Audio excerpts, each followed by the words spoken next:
Welcome to the Mary D Show. I'm your host, Mary D, here to be your guide as we extract wisdom and life lessons from thought leaders, artists, spiritual luminaries, and wellness experts.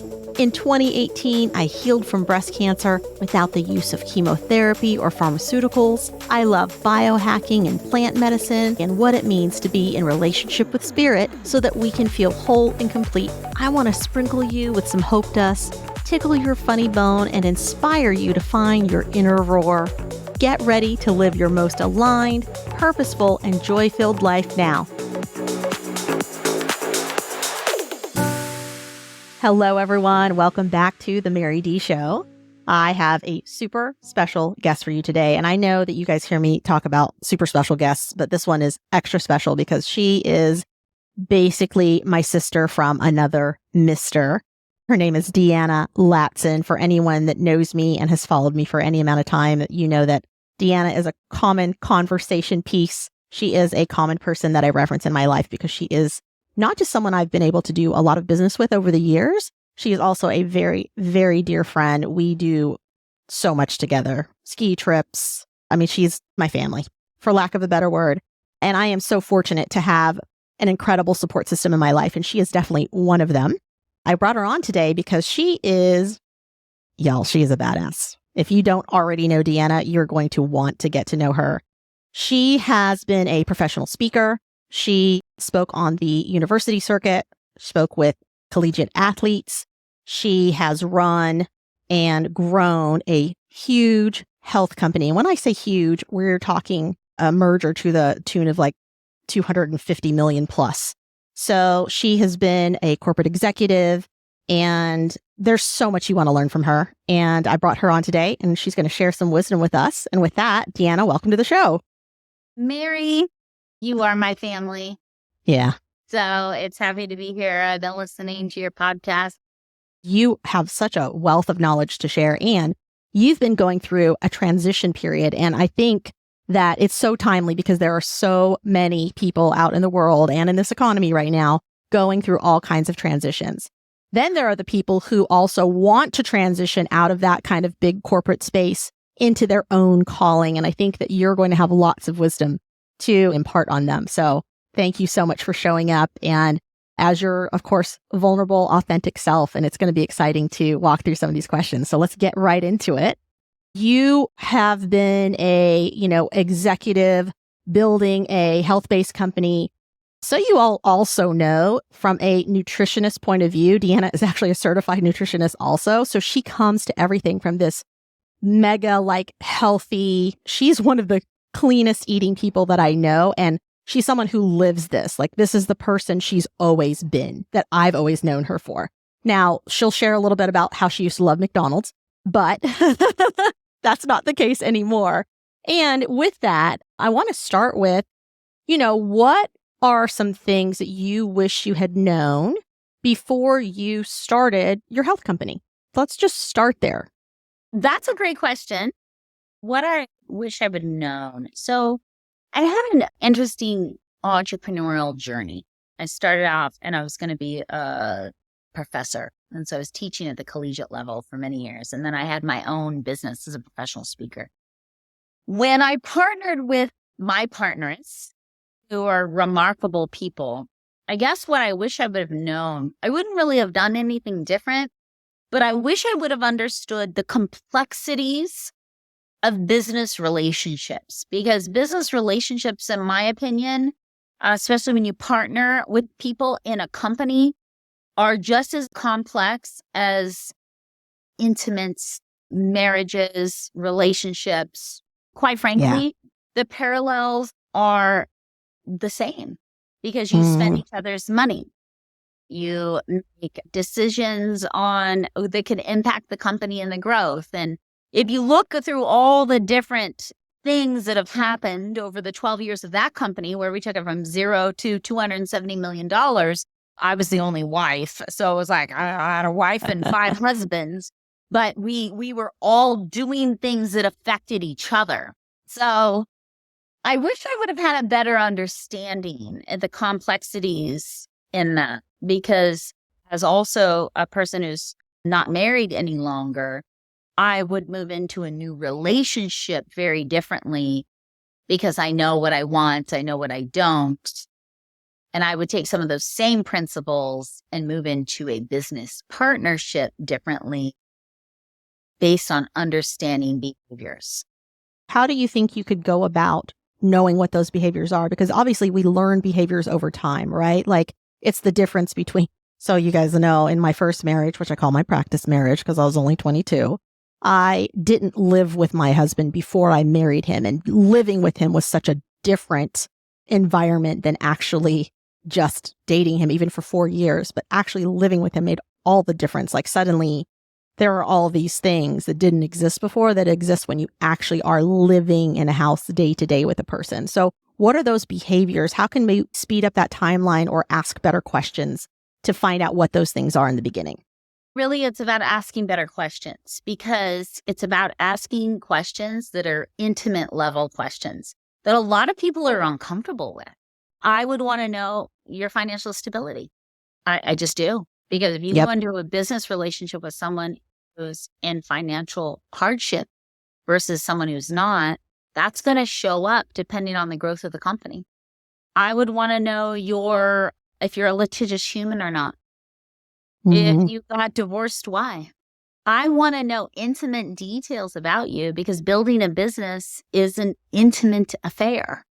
So I'd want to know those things to help me make better value-based decisions, not just how you acted in business, because in business, when we become partners, there's going to be hard times and good days and bad days and sad days and scary days, just like an intimate relationship. So if you just ask business questions or you're just looking at the numbers and you're not getting down to the human, you have no idea how they're going to show up.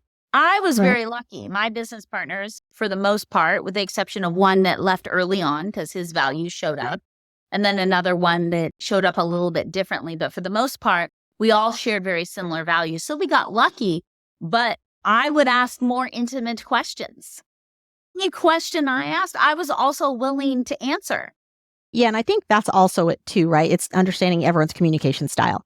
And also how quickly can we get to the point where we can just say what needs to be said without feeling like anyone's got to walk on eggshells or anyone's got to be too overly courteous in trying to do it when we're just trying to get stuff done. Like when we're in work mode, let's get into work mode and rock and roll and still be respectful. Like that can totally happen. I will say this too, because I'm listening to you give that advice and thinking also over my own work history and how same thing. I am almost always the only woman in the room or at that table. And like, what does that mean? Like what happens there?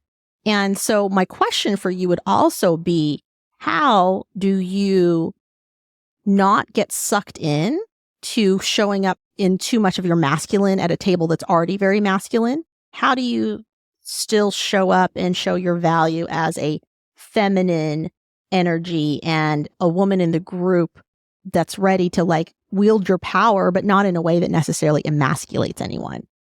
Everyone knows the stereotypes of women. So if a woman is assertive in the business, then she's bossy. So some of the lessons I've learned along the way of being often the only female executive is I don't apologize for being assertive. I just don't. I'm also really authentic. But I think it also comes back to I'm not trying to be a version of someone else's opinions to be successful. So I'm me. And sometimes that means I'm more in a feminine side. Sometimes I'm more in a masculine side. I'm okay with saying no to what doesn't make sense for me.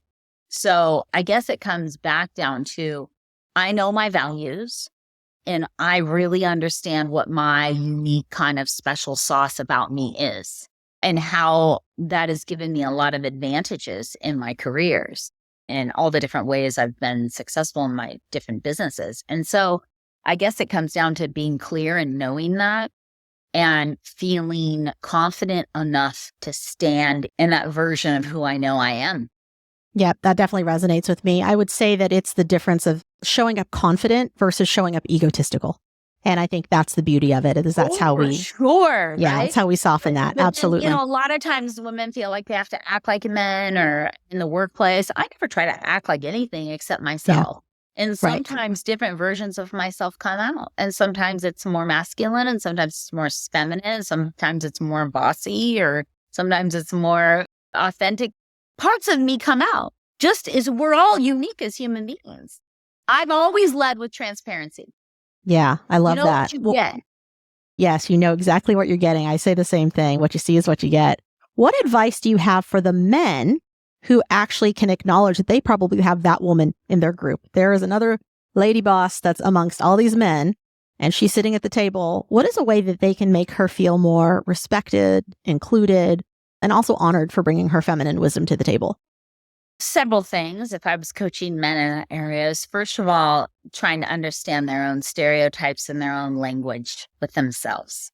And how does that come out in the workforce? For men, I think it's embracing the benefit of that type of diversity and what that brings to the table. So if men are having a hard time with a strong female leader in their company, I would first run them through an exercise of everything that she's great about, because everyone has their great side. Okay, then what's hard for you?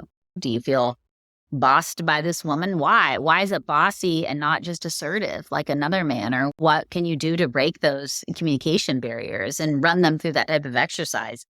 But here's the reality is women have strong purchasing power out in the world, very strong purchasing power.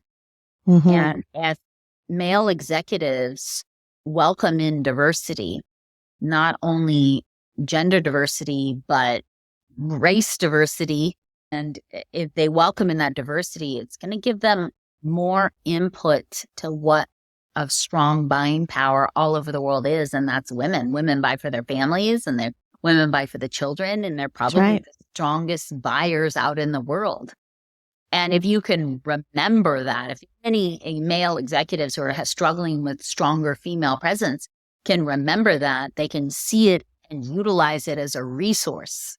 Absolutely. One thing that I really admire about you is the fact that you have been able to really navigate those waters of being high-powered executive amongst your group of partners who are all male, also a single mom, also the breadwinner, also amazing friend and sister.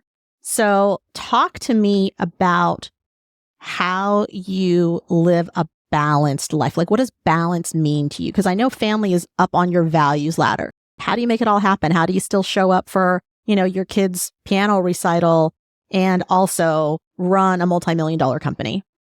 I don't believe in balance. I don't like the term. I don't like the word. I think people strive to hit a balance, and it's unrealistic because I believe in seasons. So for me, if you're a new entrepreneur and you're starting off your business, if you don't realize that that's going to take a significant amount of your time and energy, that's really just not the time for balance. You're in the grind of it. And so what I like to do and say, what are the different seasons in your life? And seasons allow for different focus and time constraints. A lot of people like to talk about balance, but I think the concept itself really messes with people and messes with people in the wrong way, because then you'll have men and women that feel guilty that they're not spending enough time with family, but they're in the season of a startup. It's unrealistic to think that you can achieve balance in your life at that moment, because that's not the season. I prefer to break down life in seasons and realize that the scales change and dip and things happen, at different times. And I've been in a season where I've been traveling a ton, a lot, 6 months out of the year. I didn't have much balance in that moment, but it was necessary to fulfill my purpose and my dream. And I also taught my children a ton about business and life, and I included them and discussed what was going on in my life with them. And then the season changed as business became more successful, and I hired smarter people, and I became a better manager of large international teams. Seasons changed, and it allowed for more flexibility because I got better at what I was doing. Absolutely. And I want to really encourage the bosses out there, male or female. When you are in a growing company and you start to feel that pressure where you feel like you are torn in 80 different directions, that's a great opportunity and a great sign for you to go, ooh, I can start delegating to people who are smarter than me. I can start hiring people who are smarter than me to take some of these things off my plate because they're going to do it better. And it's going to be the responsibility that now I still oversee in a way, but I don't have to be directly involved with so that I can also live my life and not feel overwhelmed in my business. Would you say that that's been, true for you also in your career? Oh, absolutely. Yeah. And in the beginning of starting our own company, I was more of a micromanager. And listen, one of the things I wish I had coaching on early on in my life is how to manage people and how to hire smarter than you. Because I think for young people who are starting out, who maybe don't have the level of confidence I walk through my life with, I think subconsciously make choices to hire people that aren't smarter than them. I've learned that I look for people smarter than me because I know the value I bring to the table, and it's not going to affect my value as a person. If I could go back and do something different, I would have had coaching on how to be a better manager. I had some large teams that I oversaw. I oversaw all of marketing for a public company, all of R&D and quality, big teams. And so when I got good at learning how to put together KPIs and have accountability and create team culture and to trust in the team I had, because you can't trust in your team, you got the wrong team. So I had built the right team because I was far enough in my career to know how to do that. And once I had built the right team, then that put me in a different season of my career. Yeah, absolutely. It can be all the difference actually between growth and stagnancy and failure for that matter. So for those of you struggling from the leadership seat at all, or if you look around your team and you're like, wow, these are all people I would have a beer with, but they're not people I seem to be able to run a productive business with, then there's definitely some holes in your hiring. Let's have a conversation about that. Could be holes in your management. And because totally accountability, how are you holding people accountable? Are you clear and concise with what you want to get done? You might hold the big vision, but you aren't clear in your communication to the people that are working for you.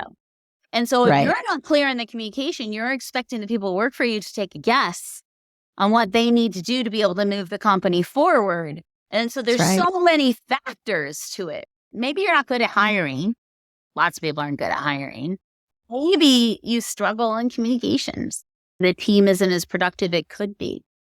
Lessons I learned over the last 14 years in running teams. And I ran teams that were international. So you have cultural differences. So I had folks in Europe and I had folks in China and folks in Japan and folks in Mexico.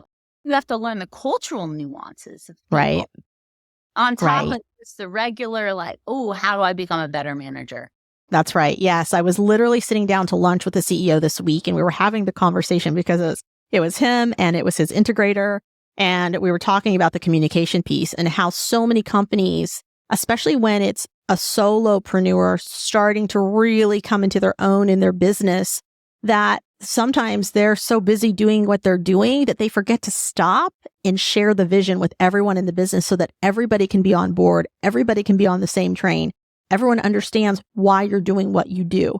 When you allow your organization to actually understand by communicating it well, as Deanna is saying, this is where people understand what you're doing. And because now they're catching the vision, they can really help move it forward versus walking into a business where people are a bunch of order takers, but they're not really clear on why they're doing what they're doing. You're like, I'm moving too fast to tell you what's going on. Like, that's the worst thing you can do. You got to communicate with your people. You have had a extensive speaking career. Anybody can go Google you and you are everywhere on the internet because you've had so many speaking engagements over the years. And so you all know originally how I know Deanna. My company at the time was doing wealth seminars. We had a health component and we brought her in to be featured on our course as our health expert. She would come to every one of our events. So her and I got to travel the world together, share a lot of meals and experience life together in some really fun ways because she'd be at those events. That's kind of how we started to build our relationship. And she's amazing. She's really amazing on stage and she has a really beautiful way that she looks at like food and nutrition. And she's pretty strict in her eating. I will say that when I say strict, she is a vegan. And what I think is beautiful though, is that you did that for yourself through some of your own kind of self-education. but also you've raised two very healthy vegan children, like vegan to the point that like they're not interested in even an egg. And so I feel like you've done a really masterful job of bridging the gap between where people are like, well, if you're vegan, you don't get enough protein. Like, I know vegans hate to hear that. Where's your protein come from? You're like, from all kinds of things.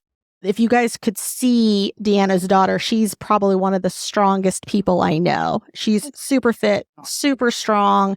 And also, her son is super smart, super bright, also a strong and sprightly kid who's athletic. Let's talk about health and wellness, just overall. Like, I know that's a big value for you, but how did you come from being someone who like loved McDonald's? I think your go-to was like what was it? Like a chicken McNugget and a Coke? 6-piece chicken McNugget, large fry, and a Coke. Oh, yeah. So you went from that to, where you are today with this really big consciousness around food.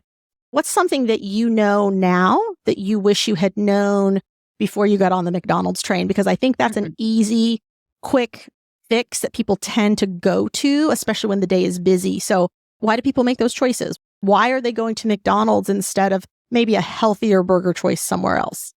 Okay, so that's a great question. But before I answer that question, I want to clarify something. I don't like the labels. I don't like the label of vegan, vegetarian, any of that, because I meet a lot of vegetarians who eat Doritos all day and drink soda. So I predominantly in my home is vegan, but I eat eggs, which is not vegan. When I travel to Japan and other places, I'll eat non-vegan foods. What I choose, like my own personal label, is to say I'm a conscious eater. And so I make a conscious choice on a regular basis on what I'm going to consume. And so now my children, on the other hand, are much stricter, ironically, than me when it comes to what they'll consume. And they don't eat animal products. I mean, sometimes when we travel to France or something like that, they might have a croissant or something without caring so much what happens to be in that croissant in that moment to experience something culturally. But I prefer conscious eater. And both of my children, I think they've been on antibiotics once in their life, and there's no pharmaceutical drugs. Will's 15. He's almost 6 feet tall. They're strong, they're healthy people. But it comes from, I think, having a conscious life. They don't drink sodas, the big soda companies, the Pepsi-Colas or Coca-Cola companies. We don't have any of that. I said to my kids, what would you like to try at all? Because I didn't want to be that controlling. What do you want to try? Yeah. And they would often take an offense to it. I remember when my daughter said, I'd like to try a Skittle. And I was like, well, let's get a bag of Skittles. But when you live a health conscious lifestyle where you're eating clean, natural foods and those sorts of things throughout your life, when you eat highly processed artificial foods, you have a reaction. So even on Halloween, both my kids, which I would allow them to have whatever they trick or treated and got, they would both get sick. I was like, oh, their bodies are working perfectly. What do I wish I would have known on the early days? Here's the thing. It's not what I wish I would have known. It's what I wish I would have experienced. Because what I notice with human beings in general is our food has a physiological effect on us. We have emotions around the smell of food. If I asked you to close your eyes, or you smelled a pie your mom makes on Thanksgiving or something you celebrated with on Hanukkah or a birthday or Christmas, it brings out an emotional response. As children, so often we reward kids for doing a great job in their life with the food. Oh, let's go have cake, or let's go have ice cream, or food has been rewarded, right? As a reward system. So with all of that emotion comes a physiological response in the body. Then when you take the food industry that on purpose, this is not a conspiracy theory. I have been in the industry. On purpose tries to create an addictive effect through certain preservatives, flavorings, whatever it might be in foods, through sugars. It spikes your blood sugars and then you're hungry again. There are us who spend their entire life trying to get people not to just have just one. Right? So how do you create that effect in the body? So when you take your emotional response of growing up with something, the reward system from that child being given food when you've done well, and then the chemicals in the food industry that creates an addictive response in the body or to addictive drugs. And the University of Florida did a great study with rats and sugar and its effect on the neurological system and the pleasure centers of the brain. And when you take and you put all that together, you have people that don't know why they can't resist it. And they feel like they don't have willpower. And then they beat themselves up. And then they get into a vicious cycle. So I guess what I wish I would have experienced is the power of going through a detox, the power of eating differently, a power of having a support system to help me through that.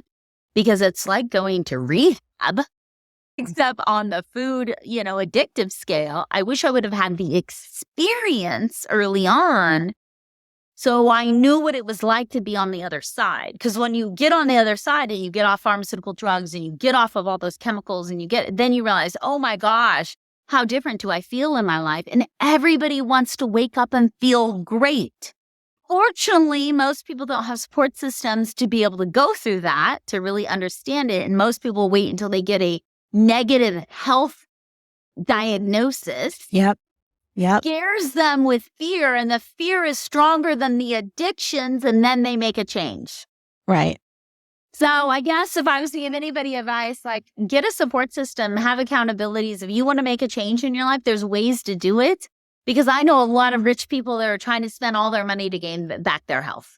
It's not always something you can pay for. This is the truth. How does the saying go? An ounce of prevention goes a lot longer than a pound of actually being unhealthy. Society. Yeah. We love everything now. We want a pill for everything. Put a Band-Aid over a problem. Yeah. And then people beat themselves up and they don't understand the addictive side of the food industry. And I guess if you understood it in detail and you made a commitment with the support system to go through a detox or a food rehab or whatever you'd want to call it, it doesn't take that long to get to the other side. Yeah. And what I hear you saying, Deanna, and I hope every one of you that are listening are catching this, it's that to make a real shift or a real change in your life, what you need is accountability. And many people aren't self-accountable enough, or they just don't have, maybe let's call it willpower. But when you add in the element of someone else holding you accountable to something or having a greater thing, a greater why to why you're wanting to create a change, that's when real change can actually happen. So for anyone out there that's like, hey, I've been trying to lose weight for a long time, I've tried all of these diets, go get yourself a health coach.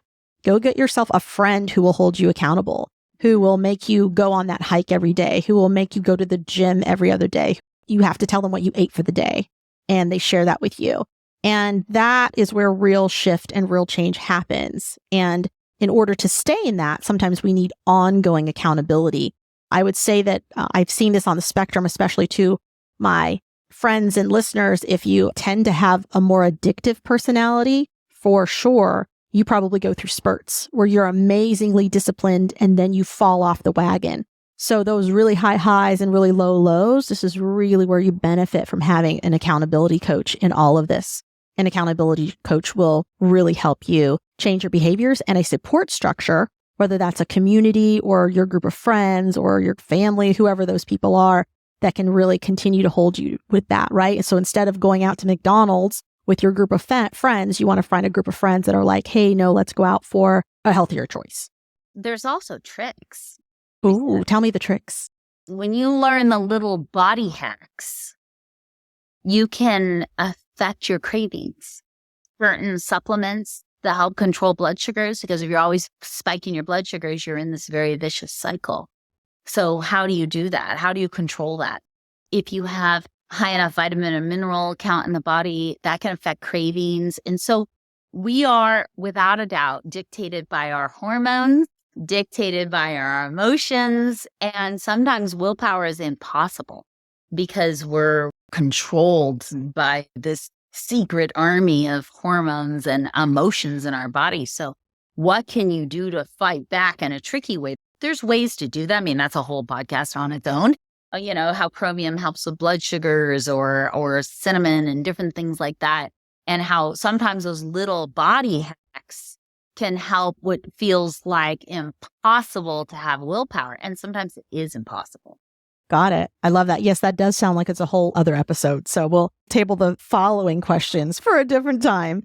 Before we wrap up today, I definitely want to talk about, because you have had such a successful, specifically speaking career also, I think there's lots of people listening who admire speaking. They would love to speak. Maybe they want to build confidence enough to get there. What is something that you wish you had known before you started your speaking career? What's like maybe one tip we at least let those folks walk away with today? I've been speaking since I was little. So it's a part of my DNA and who I am. When I mean little, I was doing community service work and for years and just constantly standing up in front of people giving speeches. And then I got advanced degrees. And one of the first courses I ever taught was advanced public speaking at McCullen Air Force Base to male Air Force personnel. And I was a young woman. I was like 20, Yeah. 20 or 21. I was so young teaching those courses. And so I love the art of public speaking. When I started my speaking career, I was told by one of the best agents in the United States, a speaking agency that books speakers, that nobody would buy my topic. I was starting in the collegiate market, and I was told that every college has a health center, and they could just ask one of their nutritionists or their nurses to go give a presentation, that no college is going to spend money hiring you to come in. So when it comes to speakers, I think if you are authentically yourself, like I knew in my bones that what I had to offer was different than the health center and the nurse, and they could never compete with me, right? So I was authentically myself. I mastered my craft. And in mastering my craft, that meant I'm a better speech coach than I am even a speaker. But in mastering my craft, I understood, how do you create emotion in the audience? Because people don't remember what you said. They remember how you made them feel. Right. So how do you do that? And do you have an authentic, real message that people can resonate with? Who's your audience? Once I created that, and so I would tell any new speaker, if you're not authentically yourself, good luck making it, because people will see through that right away. And then the next thing I'd say, it's not easy, just like any other business, getting it off the ground. I started my speaking career with other speakers at the same time. The difference is I had sticking power when it was hard. I knew I was on the right path. And even when I wasn't making money, I had sticking power, because all business gets hard. And I knew this was my destiny. I had something to offer. I had mastered my craft. And in doing so, through the hard parts of speaking. And so I guess I would just tell anybody who wanted to start a professional speaking career, it's going to take some sticking power, because it doesn't happen overnight. And if you aren't mastering your craft as a speaker, it's going to be hard to have a long-term career. Yep. Got it. Awesome. Well, one last juicy one before we leave today, because I think this is also important. You've transitioned out of big corporate, got a lot of beautiful new things brewing for yourself in the future. What does this next chapter look like for you? I just transitioned recently. I went from being an entrepreneur, professional speaker, to starting a business, to merging with a public company, to being an executive of that company, to then that company get bought out and still being an executive, and to now not being an employee anymore. So what does the next chapter have? I'm still figuring out, but here's the beauty, Mary. I didn't realize how bad it is for my soul if I am not surrounding people who are in alignment with my values. And so sometimes, when you get out of a bad relationship, you can look back and you go, oh, thank goodness that relationship is over. How did I miss all those problems, right? I went from being a little upset and angry to being like, oh, I'm so grateful. And then so much is showing up for me. Other companies who share similar values and really want to make a difference in people's lives. New startup opportunities are showing up in my path. Consulting clients, just women in business or small businesses looking to have scale.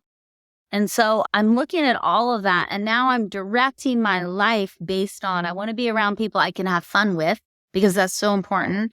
People I laugh with because we're going to have hard times. I want to live my values always and not compromise on my values because that makes me who I am. I want to help other people do the same, live healthy, really healthy life, whether it's a healthy business life, a healthy financial life, a healthy health life. You happen to know this, but it's a little secret that I haven't let out to anybody. I'm even going to do a retreat, like an event, like a 2-day event for entrepreneurs and business owners, and working out all the details and the offerings because I'm so fortunate to be around some really remarkable people that have a lot to offer. And I know, Mary, you're one of them, right?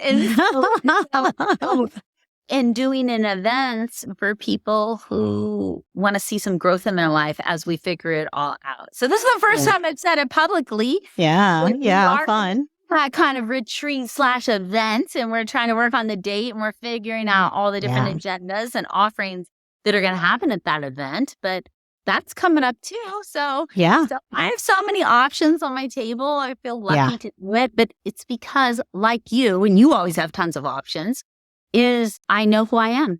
I know my secret thoughts, and I live it. Yes, absolutely. Yeah. I think that's one of the reasons we're also such great friends is we are both very sure about who we are, and we have that. You have your secret sauce, sharing.